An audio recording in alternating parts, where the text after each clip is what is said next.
What's up, guys? Rick Gaiman here with the 6th annual March Madness Optimal Bracket. If you are returning again, thank you and welcome back. If you are new here, hello. I know nothing about college basketball. I have not watched a second of it all year, and I cannot even tell you who is in the tournament, but we're going to use math and game theory to put together what should be a very good bracket, or a chance to have a very high upside bracket, using simply math, simply game theory, and using what others are going to do against themselves. Now, this is the 6th year, so here are the results from the first 5 years. You can see all of them are above average. So the way that this reads is 98% would be the 98th percentile bracket of all brackets entered on ESPN.com, usually in the tens of millions.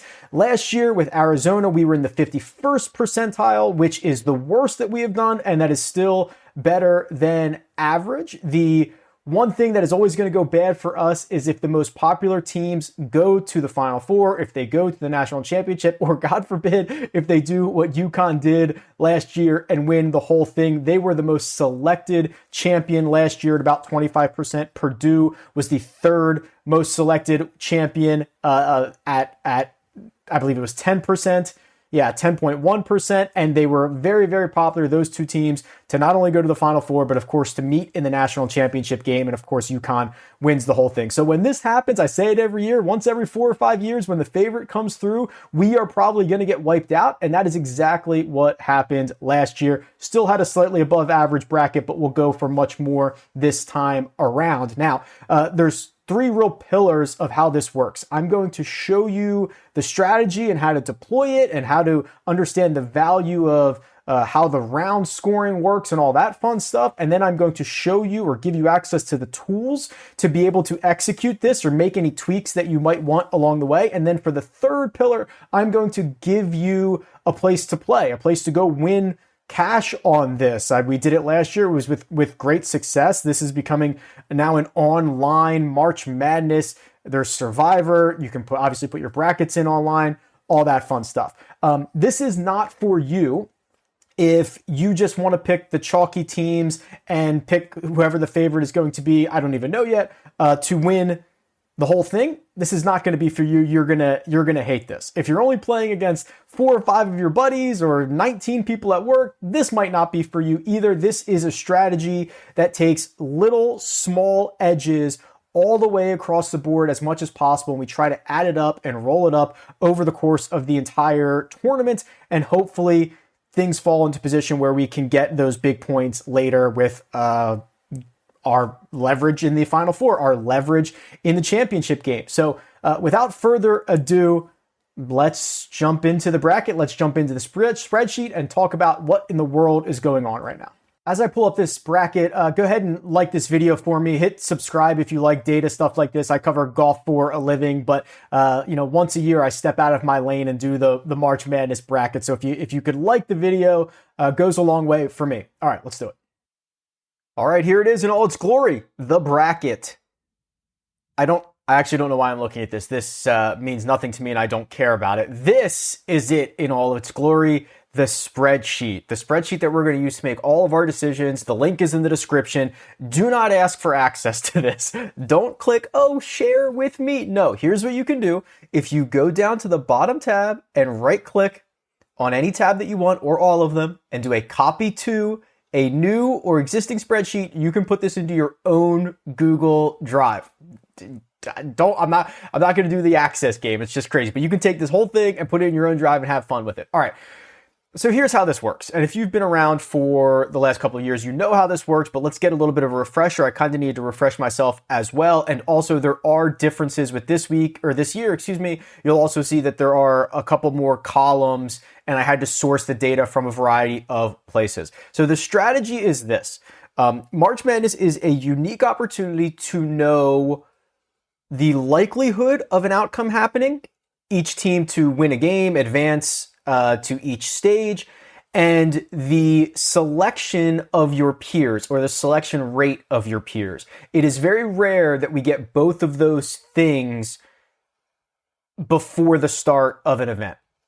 So I'll put it this way. If you're wondering where the game theory comes into play, if I said we're going to have a contest, You and 99 other people are going to choose heads or tails. I'm going to flip a coin. If you're right, you move on. If you lose, you're out. And we're going to do that until there's only one person standing. Well, it doesn't matter what you choose, right? Heads and tails is clearly a 50-50 proposition. But if I told you before I flipped it that 90 of the 100 people chose tails, you would absolutely choose heads, because there is no difference in the odds, no change in the odds. But you know that if you are correct, the 50% of the time that you are correct, you're knocking out 90 other people and leaving you and as one of the 10 that remain. So that is a very simple explanation of what is happening here. We are now taking that and we are doing it countless times with a variety of edges for every single one of these games, also with the rates of these teams to go through each round and what the public has done. So that's it. It's very, very simple. We just have to kind of execute this based on the spreadsheet. I've got a couple of columns in here. The ones that we're likely going to use are going to be the ones that I have formatted here, conditionally formatted. I have a column here for PG, that's Pool Genius. They do a great job. I'll talk about some of the tools that they have in a little bit. I've got public numbers that's being aggregated from a variety of places. But the two that we're going to use, so we've got Adam Silver's numbers for each team to advance. These are his projections. These are what we have used in the past for 538.com. 538 no longer exists anymore. Nate puts these on his own website, and I paid $10 to get these. So pat myself on the back there. I paid for these this time around. Also, ESPN used to release the Who Picked Whom page on their site, which showed you the selection rate for every team to advance through each round, and it would update as brackets were coming in. What I have found is there is not a whole lot of differences in rates from Tuesday to Wednesday to Thursday, right? Maybe a few percentage points, but literally by the time, like within hours of the bracket being released, there are already millions of brackets being put in. It's pretty efficient already. ESPN got rid of that page. So I have sourced it through Yahoo. Yahoo has basically the same page.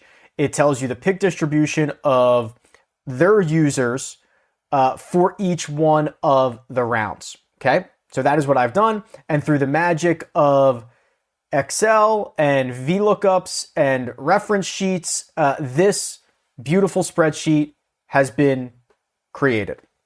Now, the leverage and the effective leverage columns are important. They're the most important. Leverage is the difference between Adam Silver's 538, or I guess I shouldn't call them 530, Adam Silver's projections for each team to advance to each round, and the public Yahoo selection rate. So here's a really good example, Louisville, and I pronounced that correctly. Louisville, here as an 8 seed in the South, Adam has them advancing to the round of 32. I don't know what they're called anymore, but their first game. 63% of the time. Yahoo users are only picking them 54% of the time. So that 9% difference between the likelihood that they're going to win over the amount that they are being selected is the leverage. Okay?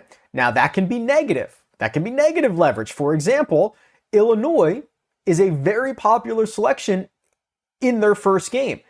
Yahoo users are picking them 73% of the time to advance, but Adam says his projections have them only winning 60% of the time. So that is negative leverage.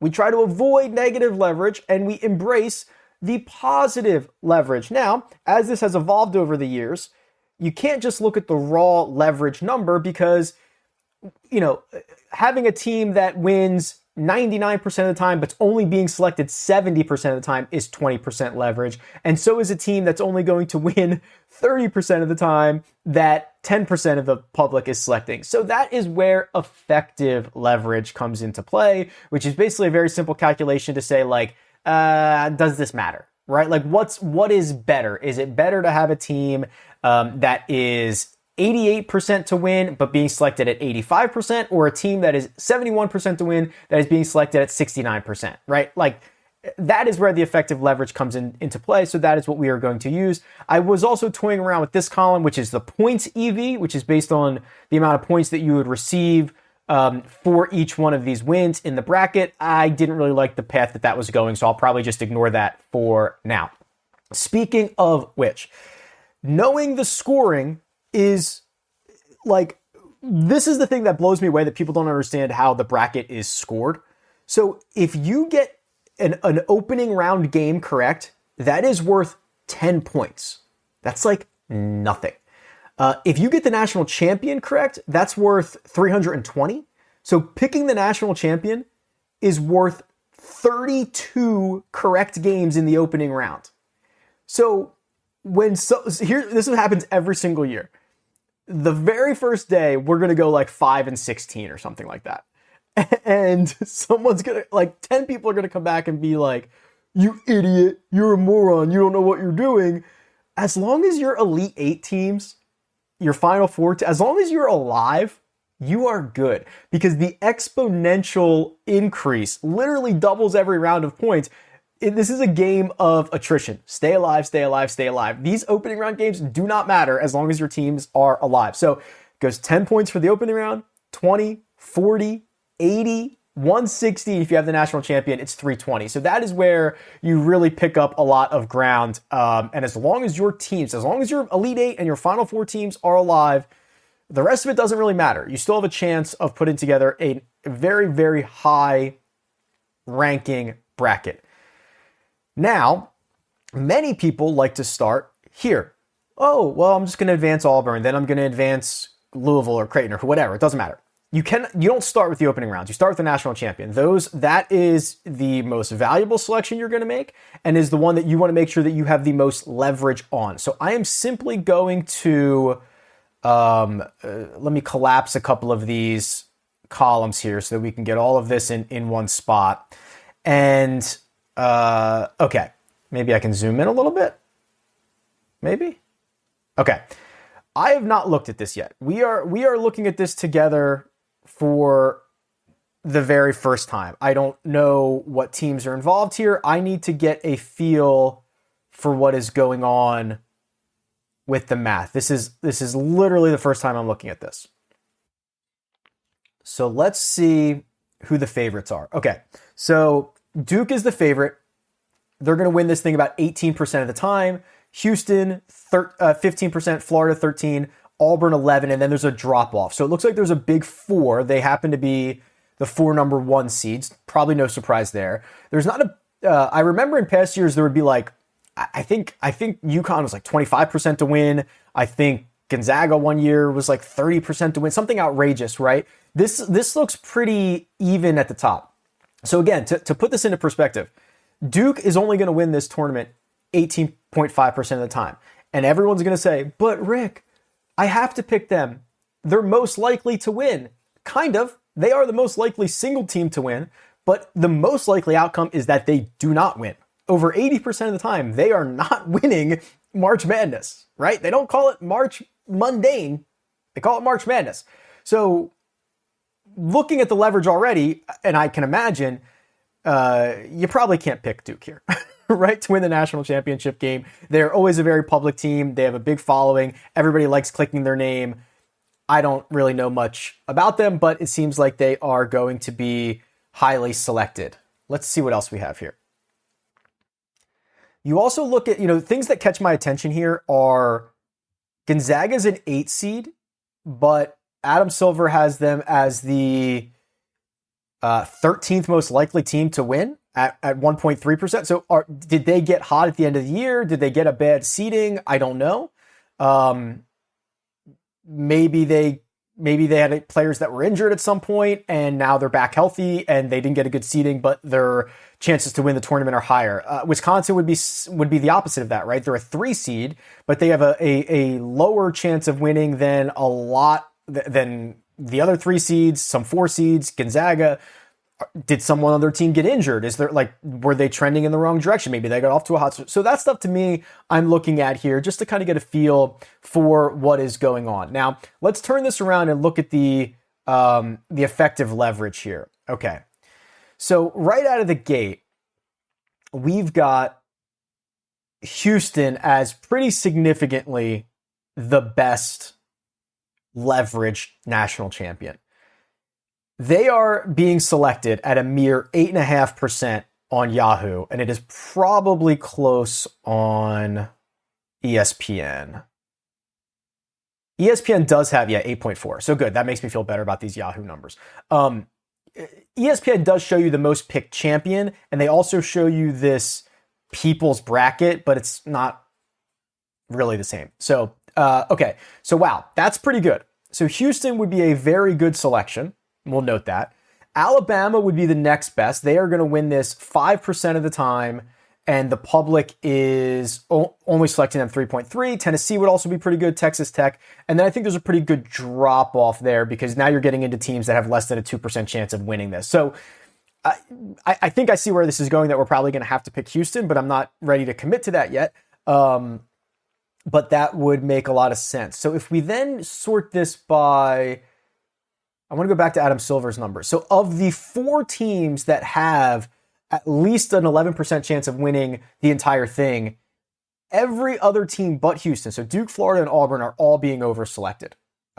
Duke being vastly overselected, Florida being overselected at a third of that rate, but still overselected, and then Auburn as well, kind of close there. So really the ranks for me would probably be something like Houston, then Auburn, then Florida, then Duke. So you can take that for what it's worth. If you want one of those teams that has a higher than 10% chance of winning this, if you are willing to go a little bit lower, Alabama and Tennessee become pretty good options as well. So those would probably be the only 6 teams that I would pick to win it all.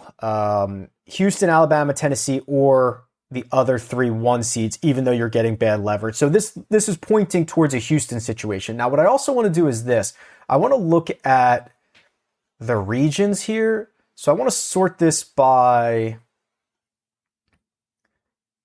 region and effective leverage. So let's sort it by region and then national championship effective leverage here. Because I want to see the gaps.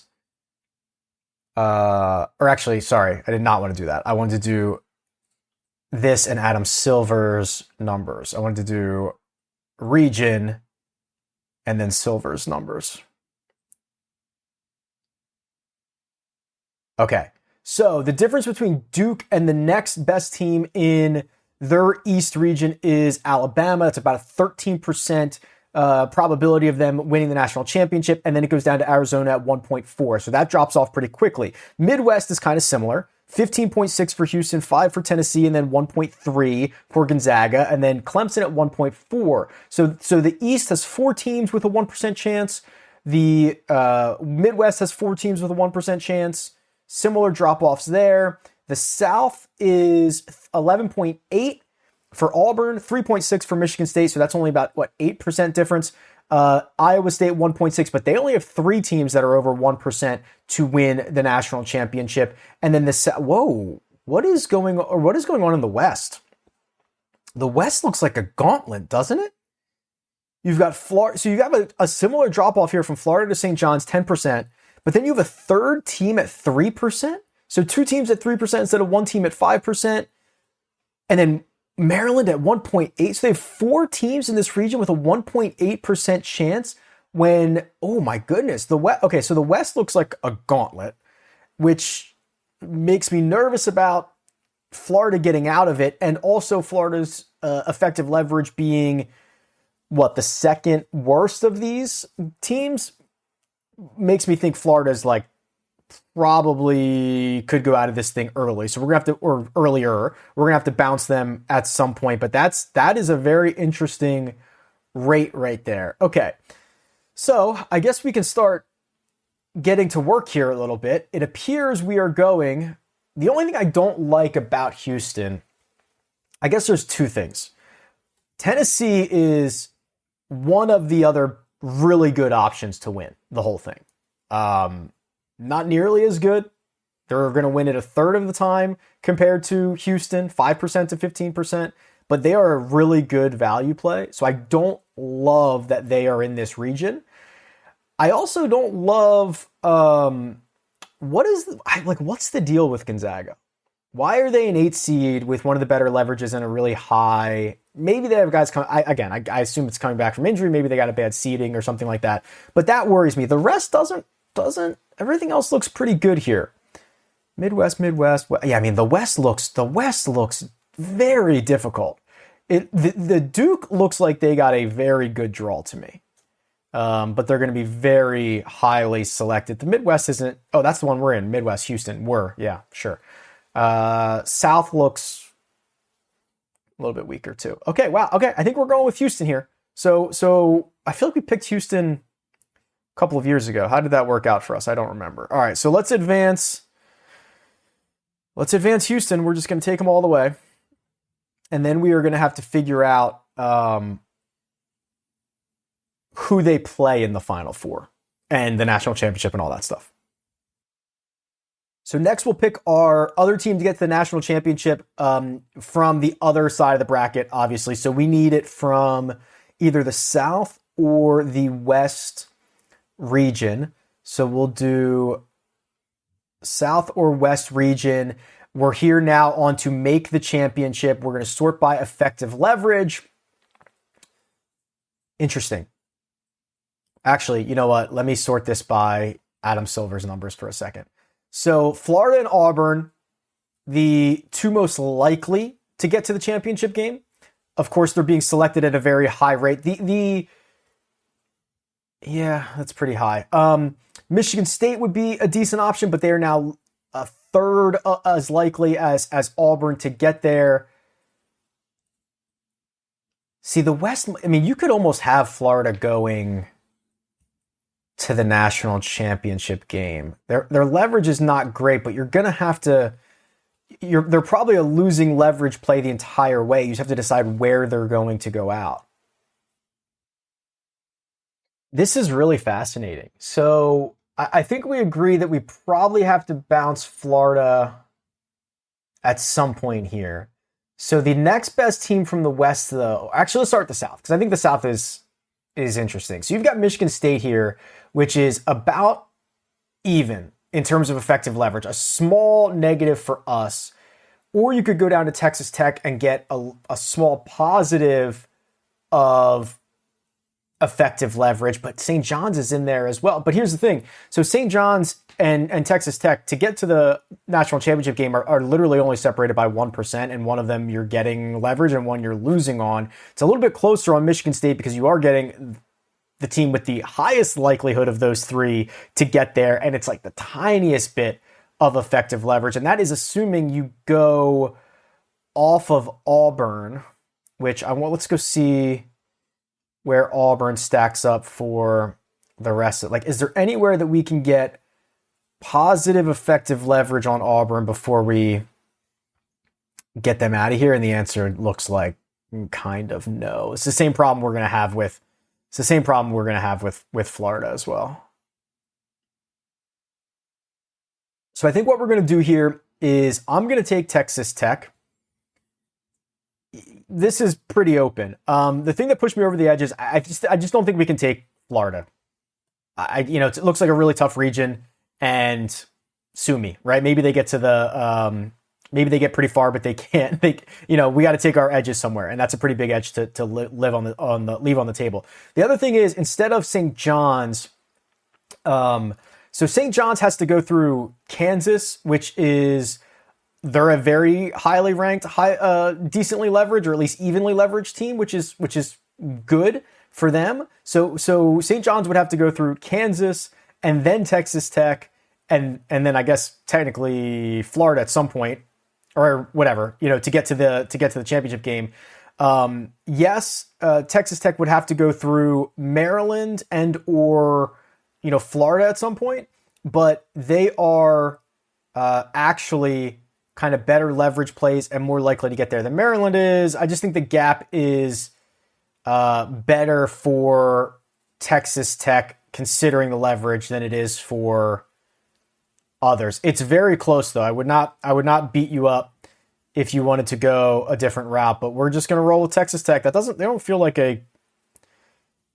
not feel like a basketball school to me, but what do I know? Okay, so we've got, now really what we should probably do is we should probably take Florida to that Elite Eight game, and we should probably take St. John's to that Texas Tech game. That would probably be our best case scenarios. That would be, so I've got Elite Eight and Final Four numbers up now. So yeah, we're going to have bad leverage, but you're going to have it, like they're not going to lose in the first round, right? But Florida would still be more likely than not to get there, close to 60%, and then St. John's about 40%. We obviously already have Texas Tech there, and then we get a drop off. So we are getting like pretty significantly enough access to advancing the three best teams in the West region, and then taking our chances with that leverage elsewhere. So we'll get Florida there. Texas Tech beats St. John's. Texas Tech beats Florida. Goes to the Final Four. They're going to have to meet somebody, which we'll figure out here in a second. The South is really interesting as well. And if you look at this, it appears like a lot of people are taking Auburn to the Elite Eight, taking them to the Final Four, and then that's it. Obviously, there's still a negative effective leverage play the rest of the way, but it gets much, much smaller to make the national championship game. So basically, everybody has them going to the Final Four. So do we have to take a stand on this? Well, we don't have them going into the national title game. If we take them to the Final Four, we would have effective negative leverage. But what are our other options? So our other options are Michigan State and Iowa State. Iowa State is the best effective leverage play in the region, but the chances of them getting to the Final Four is 10%. Michigan's 18%. That's not bad, but Auburn is 40%, and we do cut the effective leverage in half. There are I don't mind taking Auburn and putting them in the Final Four here, just because of the rate in which they are going to get there. I want to see, compared to other regions, what does that look like? So Auburn, see, that's the problem. Auburn has like the second best chance of making the Final Four at 39%. I've already bounced Florida. I haven't gotten to the Duke region yet. Houston, we have winning it all. That's fine. That's good, actually. Tennessee, they're my problem child. And that's a big gap between the first two South teams. All right, I think we've got to take Auburn here, and then we would actually be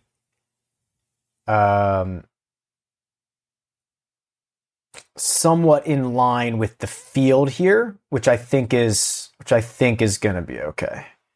We don't need to get super crazy, and the other thing is, if they don't make it, this far, like, we're not going to get super burned on Auburn if they happen to go out early. I think we'd actually be okay there. Here's the East, and I mean, this is where we take the stand, right? Kind of have to. So Duke is being significantly overpicked everywhere to win the whole thing. So we've got to get them out of here at some point. We do not have them winning. We could put them in the Final Four, but is that the right play? 80% of Yahoo users have them going to the Elite Eight, and 64% have them going to the Final Four. That's crazy. Our other option would be Alabama. Now, yeah, so here's the thing. This is probably where brackets are won and lost. I'll just say it right now. So if we just look at every team and the effective leverage, sort it by the likelihood to get to the Final Four. The team with the highest likelihood to get to the Final Four that we would have leverage on is Alabama. which is significant. And a 20% chance to get there, which I understand is significantly less than Duke, but to get leverage there on the most selected team would be pretty valuable. So I think we are going to have to do that. So let's take Bama to the Final Four. They will face Houston, lose to Houston. So a 1-2 and a 1 and a 3. We can take Duke, we don't need to be stupid here. Duke loses to Alabama, but quite honestly, like if Duke lost in the second round, that would be amazing for us, right? Like we would give up those points through the Elite Eight or whatever to get Duke out of this tournament as early as possible. We want Duke out of this tournament as early as possible. We want Florida out of this tournament as early as possible. I don't really care when Auburn goes out. We're matching the field there. And then, of course, we need Texas Tech and Houston to stay in as long as possible. That's really the key there. And then Alabama, Alabama to go as far as Duke does or farther. That's the play there. So there's our Final Four. It is complete. Now we've got to get to the rest of this thing here. So we've got to get to the Elite Eight for all of these regions. Okay, who's going to play Auburn in the Elite Eight? Look at Louisville. Is Louisville good? They're an 8 seed. Aren't they going to play Creighton the 9? They have 3 times the likelihood of getting to the Elite Eight as the team they're going to play in the first round. What's going on with Louisville? They just get a bunch of guys back? Like what? That is shocking to me. But I don't think we can take them that way because they are going to run into, they're going to run into Auburn. So first off, we'll advance them, but they're going to run into Auburn here. So it can't be Louisville. So who's next? Iowa State.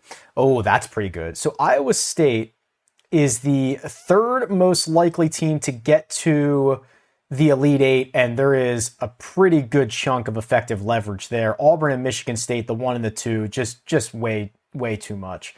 So we are probably going to have to go, and then Texas A&M. Yeah, all right. So we're going Iowa State here. That's a big old chunk. So Iowa State would have to go here, here, here. Then they lose to Auburn. Now we would probably advance Michigan State, but we'll check on that in just a second. Okay, let's go to the East, and who has the right to lose to Duke in the Elite Eight, or in the Elite Eight round to the round of 4. Okay, so Arizona. Ooh, BYU would be interesting. Arizona, St. Mary's, VCU, and BYU are the best effective leverage teams. Here's the thing, though. The only team better. What's going on with Wisconsin? They were a weird team earlier, weren't they? So here's the thing. Arizona has a 15% chance, the 4th most likelihood to get to the Elite Eight. Wisconsin is a little bit better, but we're getting a lot of leverage on Arizona. And Wisconsin was a weird one. So we're going to go, we're going to give up the 4% of likelihood to get the 1% of effective leverage. This is kind of wide open. If you want to get anybody else to play Duke, Wisconsin, Arizona, BYU, St. Mary's, I'm happy with all of them. VCU, whatever. If you want to do that, that's fine. I'm gonna roll Arizona out there because that's the better effective leverage team. So we've got Duke, Arizona. Okay, so who's gonna play Alabama then? That would have to be probably our Wisconsin.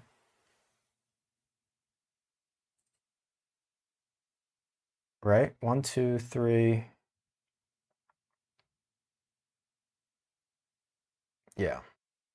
I hate the way this bracket is set up. I can never tell if I'm looking at the Sweet 16 or the Elite Eight. This has to be the Elite Eight. Auburn, Iowa State, Duke, Alabama. That's 4 teams. And then this. Okay, so who is playing Houston in the Elite? That's what we need. So that is the... God, I hate the way these brackets look. There's got to be a better way. There has just got to be a better way. All right.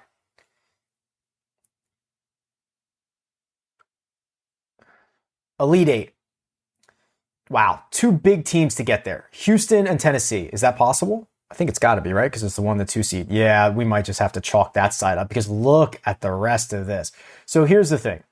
We can either we can give up 30% of probability for Kentucky, which is still a negative effective leverage team, or we can give up another 3%, so 33% to get to Illinois, which is our first positive team, which I don't know if there's another region that has two big dogs to get to the Elite Eight like this. Actually, I mean, I guess I can just look. Why guess? I've got the numbers here. Yeah, look at that. Midwest, Houston, Tennessee. We're going to do that. And Tennessee I'm very nervous about them. Going to be honest with you. Very nervous about Tennessee, but they're going to play Houston there. Now we've got to go, I guess, to the Sweet 16. This is craziness. All right. I need the South region, whoever is going to play Auburn and whoever is going to play Iowa State, to get to the Sweet 16. Oh boy. All right. Michigan State, I think I already bounced them. Did I not? Oh, I didn't. Okay. So I could take them to the Sweet 16, but that's really kind of ugly leverage. Texas A&M would be, so that's interesting. So Texas A&M is, I mean, we're talking 10% of the time or 20% of the time, 25% worse than Michigan State. Although, what side of the bracket? What would the path for 4 be? Texas A&M. Okay, they would meet Auburn. So like it's not a question between Texas A&M or Michigan State, because I could conceivably have both of them. It is a question between. Oh, see, I got to be smart about this. It is between Michigan State, UCSD, Texas A&M, and Yale. Well, it's definitely Texas A&M because they've got the 4th best odds and it's better than all those other teams. So, okay, so Michigan would be next, but that's 9% and they are bad effective leverage, obviously, because they're a very popular team. So that one I think is actually quite easy. We'll take Texas A&M there. And then the other end I think is probably Michigan State because it's either Michigan State, Bryant, Marquette, or New Mexico. So Michigan State, Marquette, New Mexico, or Bryant.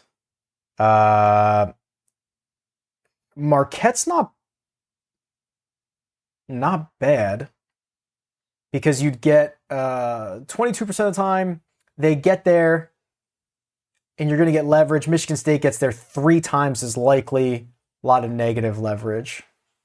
Part of me wants Marquette in that spot, right? I'm not gonna lie, I'm kind of feeling frisky here. I think I'm just gonna go with Marquette and take the leverage. If you want to take Michigan State, do it. But I'm gonna take Marquette. I think this South region could be nuts. I would have loved to have taken Louisville further than this. I really would have loved to. This is gonna be crazy. All right, so we've got Marquette there. So we've got that Sweet 16 done. Let's go to the West. So we need whoever is going to play Florida, which is going to be either. Oh, it's probably going to be Maryland. Maryland, Grand Canyon, Colorado State, or Memphis. Yeah. So here's Maryland. They've got positive. They're the 4th most likely team. Then there's a huge drop off to Kansas, and they have positive leverage. The only other team with positive leverage in this region to get to the Sweet 16 is St. John's, and I believe we've already advanced them there. Yes. So this is Maryland. That one's pretty easy. Who does Tennessee and Houston play out of the Midwest? So Tennessee and Houston. Okay. Illinois would be interesting. So Clemson is the 3rd most likely team to get to the Sweet 16 and are about even. So that's pretty good. Or Illinois. All right, so let's see where Clemson would go. They would lose. Okay, so they'd get through Purdue. Where's Purdue on this list? Yeah, being a little bit overselected. That's pretty close, though, but being a little bit overselected. That's a pretty good leverage spot here.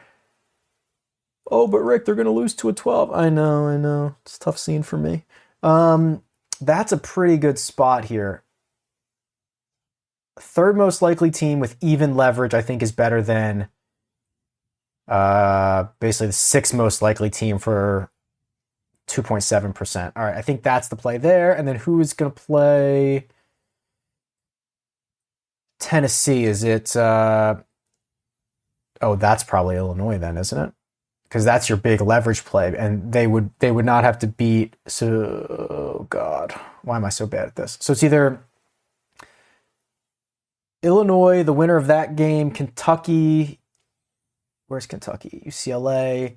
Yeah, okay, so we're going to have to go Illinois here. Kentucky is more likely to get there, but at too significant of a clip. 42% from Adam, but being selected 21% more frequently than that. The worst effective leverage number in the entire region. So we've got to get off of Kentucky there, and it's a very easy transition to get to Illinois there. Is Xavier frisky? They're also... No. All right, we'll do... Gonzaga's also weird too, man. This... Midwest is kind of crazy too. Hopefully not too crazy. What did I say? Illinois. Bang, bang. All right.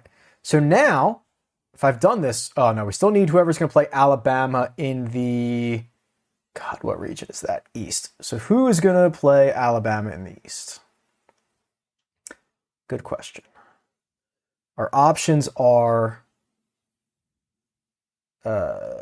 St. Mary's, Vanderbilt, Wisconsin, Montana, BYU, VCU. Here's Arizona, no. BYU? Okay, so the question is, so it's Wisconsin, BYU, Montana, VCU, St. Mary's, and Vanderbilt, right? 1, 2, 3, 4, 5, 6. 1, 2, 3, 4, 5, 6. All right. So those are our options. Wisconsin's most likely to get there at a very bad rate. Something happened to Wisconsin. The public is loving them. The models are not. So then the opposite is kind of BYU, which is the models like pretty significantly more than the public does. The public hates St. Mary's, but they are 10% less likely to get there than BYU is, but BYU is 14% less likely to get there than Wisconsin, but at a good leverage number. So there's something that stinks, like reeks, doesn't pass the sniff test for Wisconsin. We're going BYU. And that completes our Sweet 16. All right, so now we just need to do advancing out of the first round, which is fun. I can run through these pretty quickly, I think. Okay, so the South region, Michigan or UCSD. UCSD is a massive leverage play. Yeah, so this is actually a really good example, right? Michigan's like the worst leverage play here. This is nearly a coin toss. 60-40 in favor of Michigan. It's being picked at an 80-20 clip in favor of Michigan. That's insanity. So yeah, we might lose that one, but we're going to take UCSD there. Then it is Ole Miss or that play-in winner. Like what? So here's Mississippi. And then who's the play-in game? San Diego State or UNC? San Diego State or North Carolina. Wow. Okay. This is bizarre. So most people are picking. So really, we get the benefit of both of those teams. So we can look at it like this. Mississippi is barely better than a coin toss to get to get out of there. 54%. They're being picked at 65%. We actually just have to take the play-in winner, whoever that is. So we'll take SDSU or UNC. Don't really care, obviously. We'll go to the West here.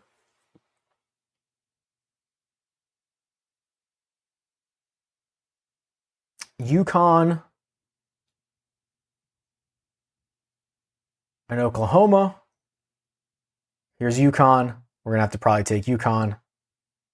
It's actually pretty close, though. Being selected at about the same rate that they should be, but we're going to go UConn. A little bit of an edge there. Memphis or Colorado State. Oh, Colorado State. Look at this. This is the best versus the worst effective leverage in the West region. Colorado State is a tiny little favorite from Adam Silver, 51% being selected 27% of the time. We are on Colorado State. They are actually the best. They are the highest leverage play of every region in the opening round, I believe. Effective leverage play. Drake and Missouri. Sure. Drake and Missouri.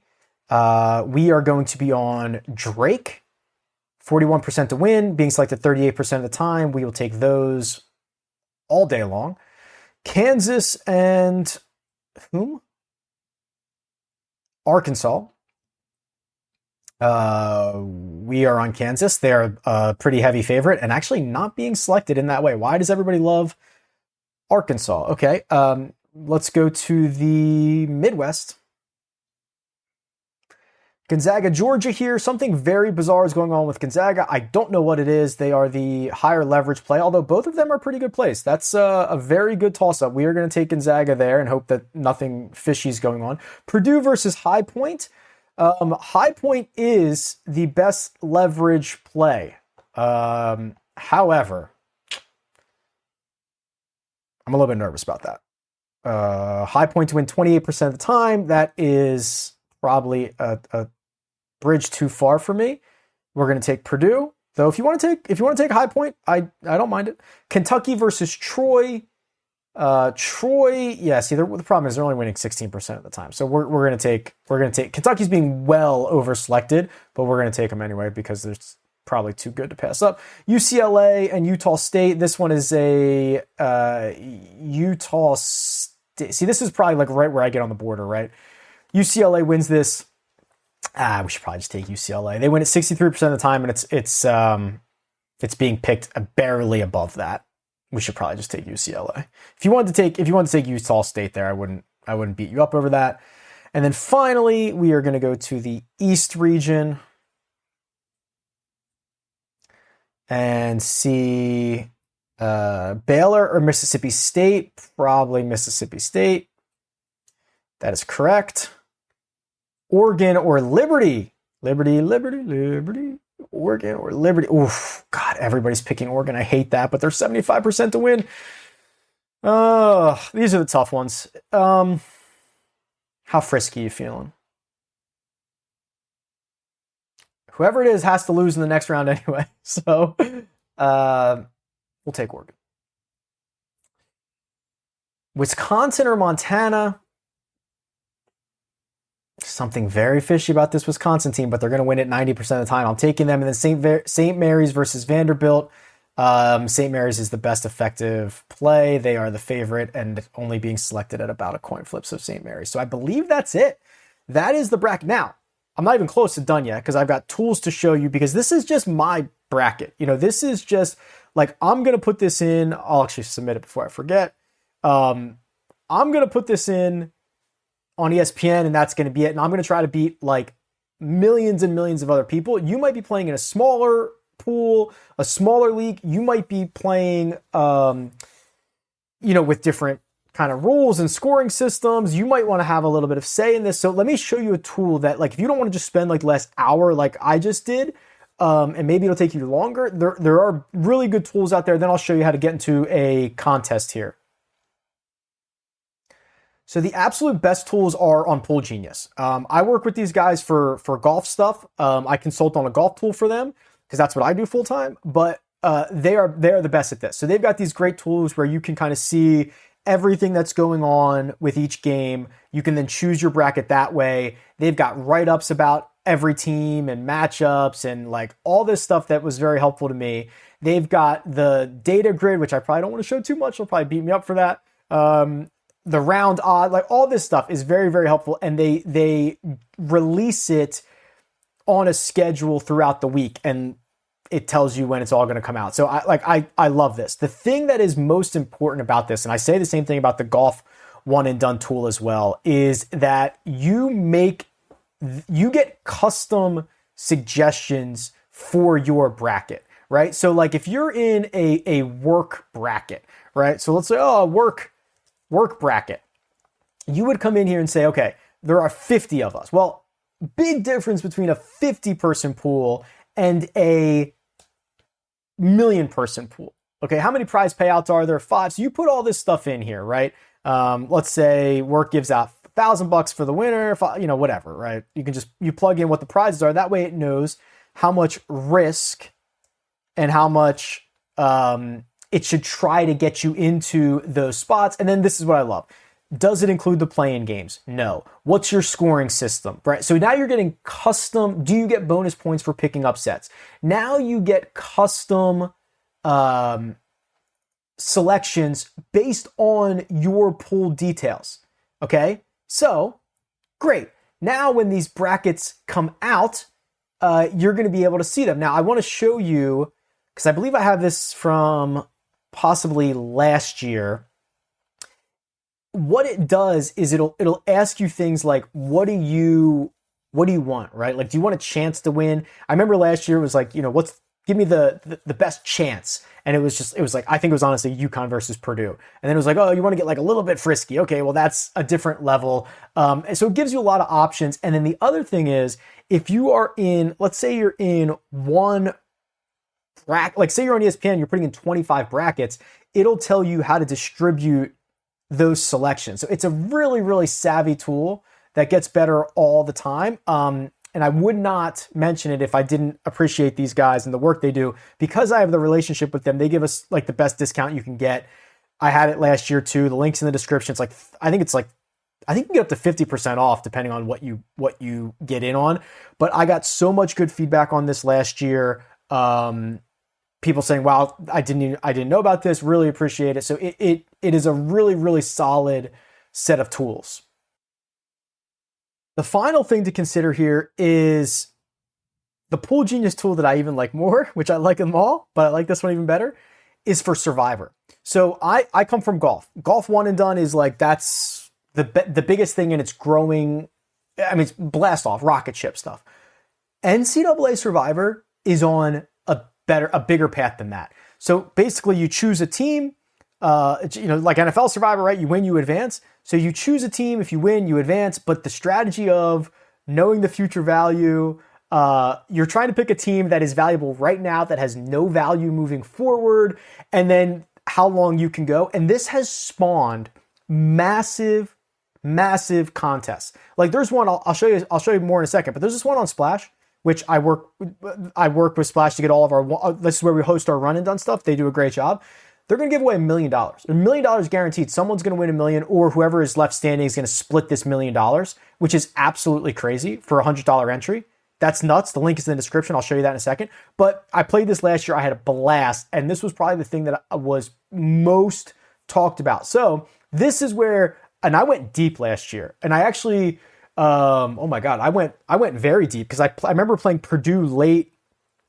I went very deep last year, but I went deep because of this tool. So basically what Pool Genius does, and again, they probably hate me for looking at this, but for showing you this, but it updates throughout the tournament. So like as this gets more valuable as rounds go on, because you need to, so like you're looking for a team that has, I love this, a high win rate in round one and a much lower win rate in round two. Wisconsin on Thursday is the team that has the biggest basically gap between their win rate in round one and their win rate in round two, 93% to 57%. Because you look at other teams, Tennessee, Auburn, like they're likely to win 2 games, but you don't want to waste them. You want to be able to save them. So you're trying to get a team that is good now, that you are not going to use in the future, and basically to lose right away. I actually did have a situation where a team kept winning. I think it was Illinois. Was that right? They kept winning. I'm like, I already used you. I need you to go out. I need you to leave. I need you to get out of this thing. And I think that ended up screwing me over in one of these. But they do a really good job. They grade this. This looks a lot like their one and done tool, but even better. It shows you the future value. Like UCLA has no future value. They're going to be a dog in their second game, but they're a pretty good favorite in the opening game. That's why they get a decent grade here. So this updates all the time, right? As pick projections come in, you can view it by day, Thursday, Friday, by round, whatever your league looks. This to me, because it updates so much throughout the tournament, is like massive. I check this multiple times a day when I'm putting my picks in for this. So I love this tool. I love it. If that was the only tool on Pool Genius, it'd be worth it. But then you get the bracket stuff as well. If you want to, and I actually think if you use my code, you can also get the golf stuff too. get the golf stuff too. So Splash, we host, they've been awesome. They guaranteed our golf one and done for $500,000 this year. They guaranteed our major championship pool for $100,000 this year. They are guaranteeing $1 million in this Survivor, and it's already 20% full. $100. Whoever's left standing gets the $1 million. If it's 10 of you, I guess it splits, right? 100,000 each, and you make a pick each day throughout the tournament. Can I make a pick yet? Ooh, okay, so let's do this. We'll make a pick together.